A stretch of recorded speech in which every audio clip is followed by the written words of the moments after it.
میرا نام سر شاہد ہے اور میں ایک اسٹوڈنٹ ہوں، کمپیوٹر کا بھی اور اکاؤنٹس کا بھی۔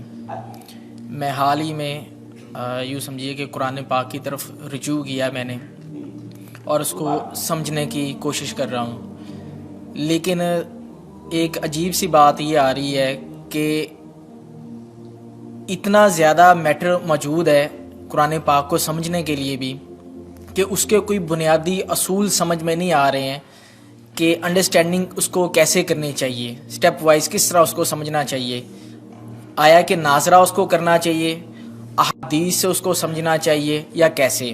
کیونکہ اگر ہم احادیث کو بھی اٹھا لیتے ہیں پڑھتے ہیں تو کچھ علماء کہتے ہیں جی کہ احادیث کے بارے میں بھی یہ ہے کہ کچھ ضعیف ہیں یا حسن ہیں یا اس کا مطلب کسی خاص وقت کے لیے تھا۔ تو ایک عجیب سا مطلب کہ ذہن کے اندر ایک وہ تلاطم ہو جاتا ہے کہ آدمی کرے کیا کرے، کس طریقے سے اس کو مطلب کہ انڈرسٹینڈ کرنے کی کوشش کرے کہ وہ ایک سیدھی راہ کے اوپر آ جائے کہ اسے قرآن پاک کی بنیادی جو تعلیمات ہیں ان کے اوپر چل کے کم لیکن کامل علم کو حاصل کر سکے۔ قرآن مجید کی طرف آپ کا رجوع ہوا ہے، توجہ ہوئی ہے، اس کو اللہ کا بہت بڑا فضل اپنے اوپر سمجھیے، اور جب اللہ کا فضل ہو تو پھر اس کا شکر بھی ادا کرنا چاہیے اللہ کے جناب میں۔ میں آپ سے ایک عجیب بات کہہ رہا ہوں، شاید آپ کو بہت وہ نئی سی لگے گی۔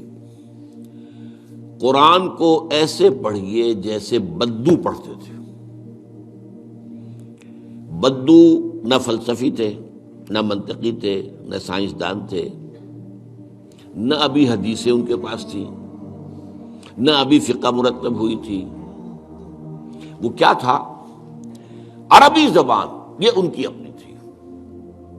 تو شرط اول جو ہے قرآن مجید کو سمجھنے کے لیے وہ عربی زبان کا صرف و نحو صحیح جاننا یہ لازم ہے۔ پھر قرآن کے متن ہی کو اصل سمجھیے۔ البتہ یہ ہے کہ اس کو آپ سمجھیں کہ یہ پہلا مرحلہ ہے قرآن پر غور کا، قرآن پر فکر کا، قرآن پر سوچ کا۔ اس کے بعد اگلے مراحل بھی آئیں گے۔ اسی قرآن سے پھر قوانین جو ہے وہ اخذ ہونے ہیں۔ اچھا، اس میں بعض سے واقعات ایسے ہیں کہ جو تو ایک تاریخی حیثیت رکھتے ہیں، اب ان میں اس واقعے کے ضمن میں تفصیل میں کہیں کوئی اختلاف ہو گیا تو کوئی حرج واقع نہیں ہوتا۔ ابھی میں مثال دیا کرتا ہوں کہ میں چند جملے ابھی آپ کے سامنے یہاں ادا کروں اور پھر 10 منٹ کے بعد پوچھا جائے آپ سے تو ہر شخص جو ہے اس کو کہے گا، وہ جواب جو میرا دے گا وہ مختلف ہوگا، اس کا اس میں اس کی اپنی بات بھی شامل ہو جائے گی، اور سوچ میری بات سنتے ہوئے بھی جو اس کا سبجیکٹو مائنڈ ہے وہ اس کے اندر اس وقت حاضر ہوگا، وہ اس سے اس کوئی نہ کوئی نتیجہ از خود اپنی اس سبجیکٹو مائنڈ کے حوالے سے حاصل کرے گا، وہ بیان کرے گا۔ تو ان چیزوں میں احادیث میں اگر کوئی اختلاف بھی ہو جائے تو اس میں پریشان ہونے کی ضرورت نہیں ہے۔ ابھی ہمارے ہاں یہ جمعے کے اجتماعات میں حدیث جبرائیل جو ام السنہ کہلاتی ہے، جیسے سورہ فاتحہ ام القرآن ہے، ایسے حدیث جبرائیل ام السنہ ہے، سنت کی جڑ اور ماں۔ اب اس کی جو روایات آئی ہیں اس میں مختلف اختلاف ہے، الفاظ کا اختلاف ہے، ایسنس ایک ہے، مفہوم ایک ہے، الفاظ میں بڑا فرق ہے، تفاصیل کا فرق ہے۔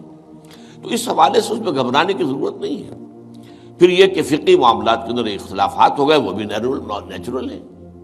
آپ کو معلوم ہے کہ ایک ہی مقدمہ ہوتا ہے، 8 جج بیٹھے ہوئے ہیں ایک بینچ پر، 5 کا فیصلہ ایک ہے، 3 کا ایک ہے، اور بھی تقسیم ہو سکتی ہے۔ قانون وہی ہے، اور یہ میں بات کر رہا ہوں سپریم کورٹ کی یا ہائی کورٹ کی، وہاں پہ تو ظاہر بات ہے وہ نئے بیانات نہیں لیے جاتے، وہ جو بھی فائل ہے وہ تو بہت پہلے سے تیار ہو چکی ہے، اس کے اوپر بحث ہوتی ہے، صرف اسی سے اخذ کیا جاتا ہے، مطلب ان کا وہی رہتا ہے، اس کے اندر تبدیلی نہیں ہو سکتی، اس موقع پر کوئی نئی گواہی نہیں آتی۔ تو اس اعتبار سے ان چیزوں پہ گھبرانے کی ضرورت نہیں ہے۔ البتہ آپ آغاز جس طریقے سے کریں وہ میں نے آپ کو بتا دیا ہے، اس میں یہ کہ آپ اصل میں ان تمام جو چیزیں ہیں اضافی، ان سے ذرا صرف نظر کرتے ہوئے عارضی طور پر پہلے قرآن کو ایسے پڑھیے جیسے بدو پڑھتا تھا۔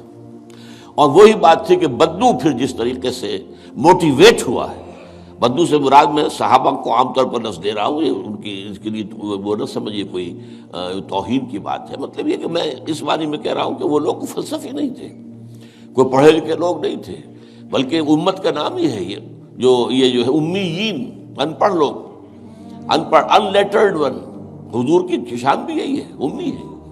تو انہوں نے قرآن کو جس طور سے سمجھا ہے وہ ہے بہترین طریقہ قرآن کو سمجھنے کا، اور اسی سے پھر وہ صحیح موٹیویشن ہوتی ہے کہ انہوں نے تن من دھن سب لگا دیا اللہ کے دین کے لیے اور اللہ کے دین کو غالب کر دیا۔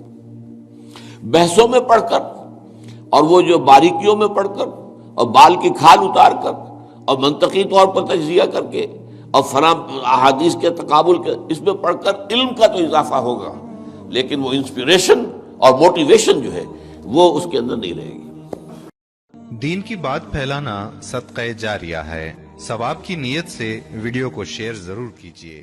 جزاک اللہ۔